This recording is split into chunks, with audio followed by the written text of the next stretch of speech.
జై శ్రీమన్నారాయణ. ఈరోజు మనం ధర్మపదం గ్రంథంలోని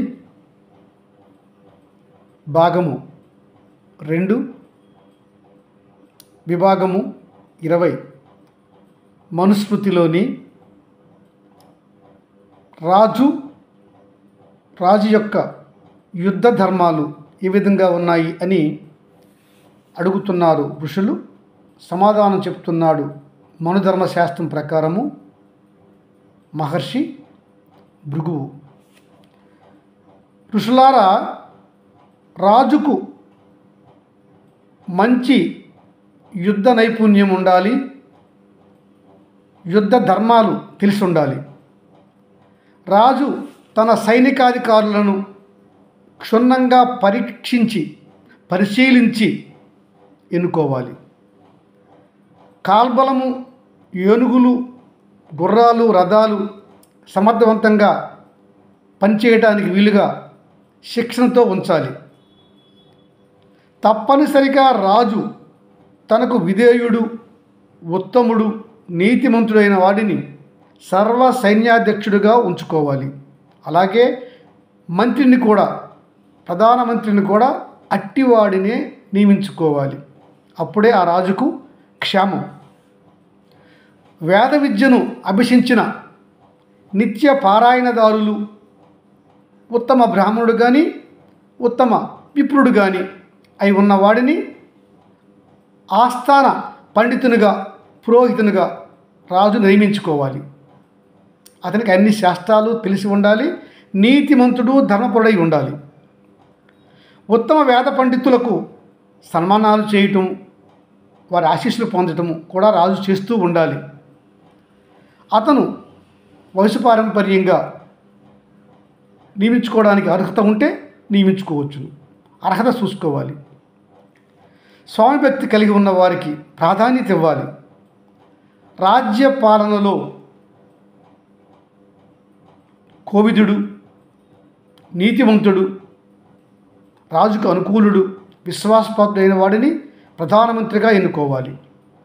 ఆర్థిక శాస్త్రవేత్తలు, ధర్మ న్యాయ శాస్త్రవేత్తలను, దౌత్యంలో పండిన వారిని, దౌత్య చేయటంలో విషయంలో పండితులు అట్టివారిని, శీలవంతులను, రాజుకు అనుకూలను వివిధ శాఖలకు మంత్రులుగా రాజు నియమించుకోవాలి.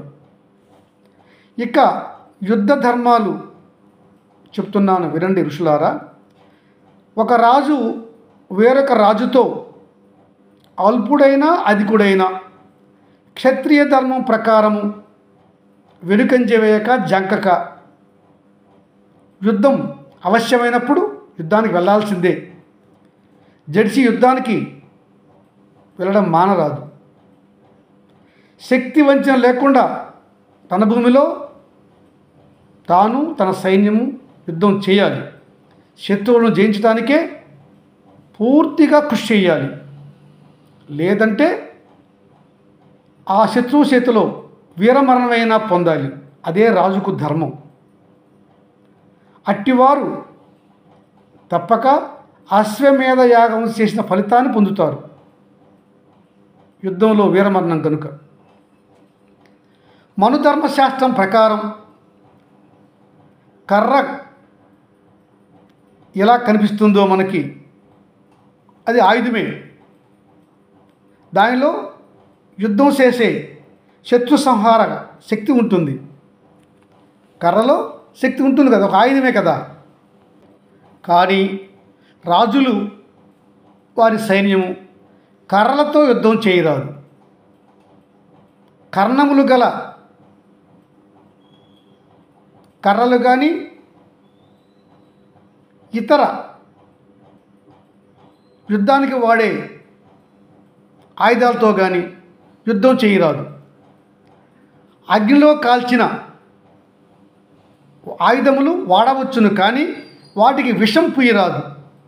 విషం పూసిన ఆయుధాలతో యుద్ధం చేయరాదు. రథం పైన ఉన్నవారు రథము కింద ఉన్నవారితో యుద్ధము చేయరాదు. అలాగనే నపుంసకులతోనూ శరణు తెచ్చిన వారితోనూ, తల విరబూసుకున్న వారితోనూ, పాదాక్రాంతులైన వారితోనూ యుద్ధం చేయరాదు, వారిని సంహరించరాదు అనే ధర్మ నియమాలు రాజు పాటించాలి.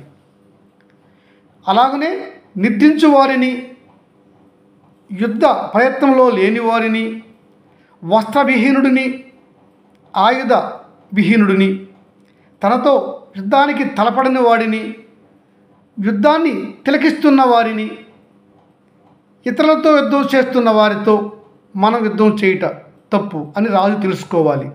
అది యుద్ధ ధర్మం.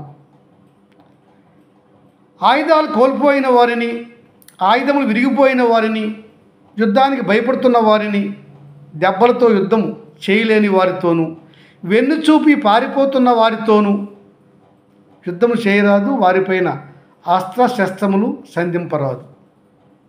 ఇదియే ఉత్తమ క్షత్రియ ధర్మం. ఈ విధంగా యుద్ధాలు చేయనప్పుడు ధర్మాలు పాటించాలి. అలాగనే ఇరు వర్గాల వారు, యుద్ధం చేస్తున్న ఇరు వర్గాల వారు ముందుగా నిర్ణయించుకుంటే తప్ప సంధ్యా సమయం తరువాత అనగా రాత్రి పూట యుద్ధం చేయరాదు. మన మహాభారతంలో చూస్తాం, రాత్రిపూట కూడా యుద్ధం జరిపిస్తాడు ద్రోణుడు. రెండవ వర్గం వారిని అడగకుండానే చేస్తాడు ఆయన. అది అధర్మమే, కానీ మరి వాళ్ళు చేస్తున్నారు కాబట్టి పాండవులు కూడా ఆ యుద్ధంలో పాల్గొంటారు. కనుక ఇద్దరు రెండు వర్గాల వారు నిర్ణయించుకుంటే రాత్రిపూట చేయొచ్చు, ముందుకుండా అనుకోవాలి. అలాగనే శత్రువుకు వికలాంగుడితోని, శత్రువు వికలాంగుడైతే వాటితో యుద్ధం చేయకూడదు. అలాగే శత్రువు వెనక నుండి దాడి చేయరాదు. శత్రువుకు కనపడకుండా అస్త్రప్రయోగం చేయరాదు. ఇంకా ఇరు వీరులు ద్వంద్వ యుద్ధం చేస్తుంటే మూడవ వాడు వారిపైన అస్త్రం కానీ శస్త్రం కానీ ప్రయోగించరాదు. అలాగే వారిని గాయపరచడం కూడా తప్పు. ధర్మంగా యుద్ధం జరపాలి అనేది ఇక్కడ ముఖ్య ఉద్దేశంగా చెప్తున్నాడు మనువు. అస్త్రము అంటే శస్త్రము అంటే భేదం తెలుసు అనుకుంటున్నాను. శస్త్రము అంటే కత్తి, డాలు, శూలము ఇలాంటివన్నీ శస్త్రములు. అస్త్రము అంటే మంత్రోచ్చరణతో పనిచేస్తుంది. బ్రహ్మాస్త్రము, నారాయణాస్త్రము, పాశుపతాస్త్రము ఇలాంటి అస్త్రములు మంత్రోచ్చరణతో అవి పనిచేస్తాయి. పెద్దపాటి విధ్వంసానికి చేస్తాయి. అవి అస్త్రములు. శస్త్రములు అంటే చిన్నపాటి యుద్ధ పరికరాలు. అలాగలే రాజు తన సామ్రాజ్యంలో విద్యావేత్తలు, ఉత్తమ బ్రాహ్మణులు, ఉత్తమ విప్రులు, ఉత్తమ పురుషులు, ఉత్తమ స్త్రీలు అన్నము ఆహారము లేకుండా అలమటించకుండా చూసుకోవాలి రాజు. ఆ రాజుకి అది బాధ్యత. అలా చూసుకుంటేనే ఆ రాజ్యం సుభిక్షంగా ఉంటుంది అని తెలుసుకోవాలి రాజు. తదుపరి రాజు యొక్క పరిపాలనలో ఇతర ధర్మాలు కూడా చెప్పుకుందాం. ఏ రాజు అయితే తన మంత్రులను, రాజోద్యోగులను, సైన్యాన్ని నియంత్రించుకోలేకపోతాడో అతను రాజుగా అర్హుడు కాడు. అలా నియంత్రించుకోలేని కాలంలో రాజోద్యోగులు, మంత్రులు ప్రజలను పీడిస్తారు, అధిక పన్నులు వేస్తారు. పంటలు పండకపోయినా, నీటి సరఫరా లేకపోయినా, వాణిజ్యం జరగకపోయినా వారి పైన పన్నులు వేసి ఆ ప్రజలను పీడిస్తారు ఆ రాజోద్యోగులు, మంత్రులు. అలాగే రాజు తన సామ్రాజ్యంలో పంటలు పండిన గ్రామానికి రాయితీలు ఇవ్వాలి. వ్యాపారం జరగని కొడలలో ఉన్నటువంటి వర్తకులకు కూడా రాయితీలు ఇవ్వాలి. అలాగే తన సామ్రాజ్యంలో రైతుల యొక్క పంటలను నాశనం చేస్తున్నటువంటి క్రూర మృగాలు పంటలు వేస్తారు. ఆ పంటల్ని ధ్వంసం చేస్తాయి కొన్ని క్రూర మృగాలు. ఆ క్రూర మృగాలను కూడా నిర్మూలించాల్సిన బాధ్యత రాజుకు ఉన్నది. మహారాజు అనేవాడు తన సామ్రాజ్యంలో మంచి గూఢచార వ్యవస్థను నెలకొల్పాలి. గూఢచారులు మంచివారై, బుద్ధిమంతులై, మంచి తెలివైన వారై రాజుకు విధేయులై ఉండాలి. శత్రు రాజ్యాలు తన సామ్రాజ్యం గురించి ఏ విధంగా ఆలోచన చేస్తున్నారు అనే విషయాలు కూడా తెలుసుకోవాలి గూఢచారుల ద్వారా. అలాగనే దేశంలో అంతర్గతంగా ప్రజలు రాజు గురించి ఏ విధంగా ఆలోచిస్తున్నారు, రాజోద్యోగులు సక్రమంగా పనిచేస్తున్నారా లేదా, రాజు ఇచ్చే ఆర్థిక వెసులుబాటు కానీ, సంక్షేమ కార్యక్రమాలు కానీ, అభివృద్ధి కానీ సక్రమంగా జరుగుతుందా లేదా అనేది కూడా రాజు గూఢచారుల ద్వారా తెలుసుకోవాలి.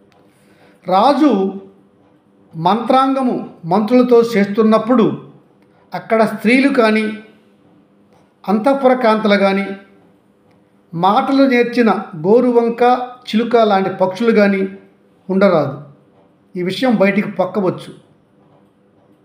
అలాగనే రాజు తను చెప్పినటువంటి మంత్రాంగము ఆ సంబంధిత మంత్రులకు తెలియాలి, వారు వాటిని సక్రమంగా అమలు చేయాలి అనేది రాజుకు తెలిసి ఉండాలి.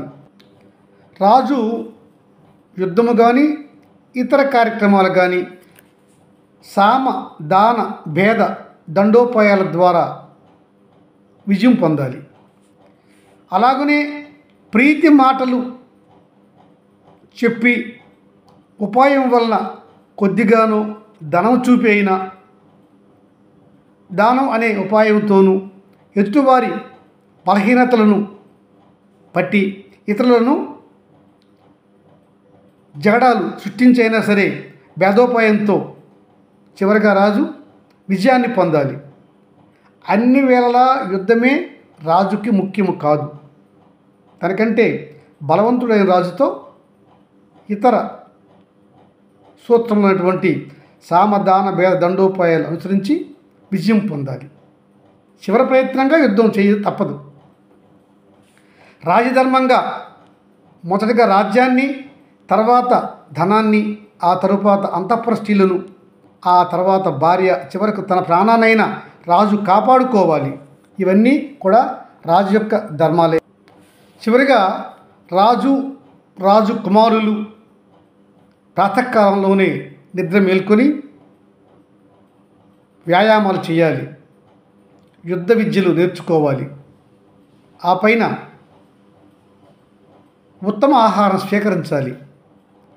వండిన ఆహారము మంచిదా కాదా అని వైద్యులు పరీక్షించి చేసిన తర్వాతనే భుజించాలి.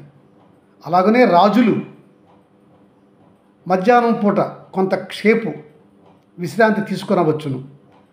భార్యలతో అతను సరసల్లాపములు చేయవచ్చును. ఇవన్నీ అయిన తర్వాత మరలా రాజోద్యోగులతో అతను చర్చ జరపాలి, రాజ్య పరిపాలన గురించి ఆలోచించాలి. రాజు గూఢచార వ్యవస్థ బాగా మెరుగుపరుచుకొని ఏం జరుగుతుందో దేశంలో బయట తెలుసుకోవాలి. అంతఃపురానికి కొత్త వారిని ఎవరిని రానివ్వరాదు. అంతఃపుర రహస్యాలు బయటికి పొక్కరాదు. ఇవన్నీ రాజు చూసుకోవాలి. రాజు కూడా ఆనందించాలి, ఆనందంగా ఉండాలి. అది ఆరోగ్యంలో అదొక భాగము. ఇలా రాజు పరిపాలనలో అన్ని మెలకువలు తెలుసుకుంటేనే ఆ రాజు విజయవంతంగా ఉంటాడు, ధర్మంగా పరిపాలిస్తున్న వారితో లెక్కలోకి వస్తాడు. జై శ్రీమన్నారాయణ.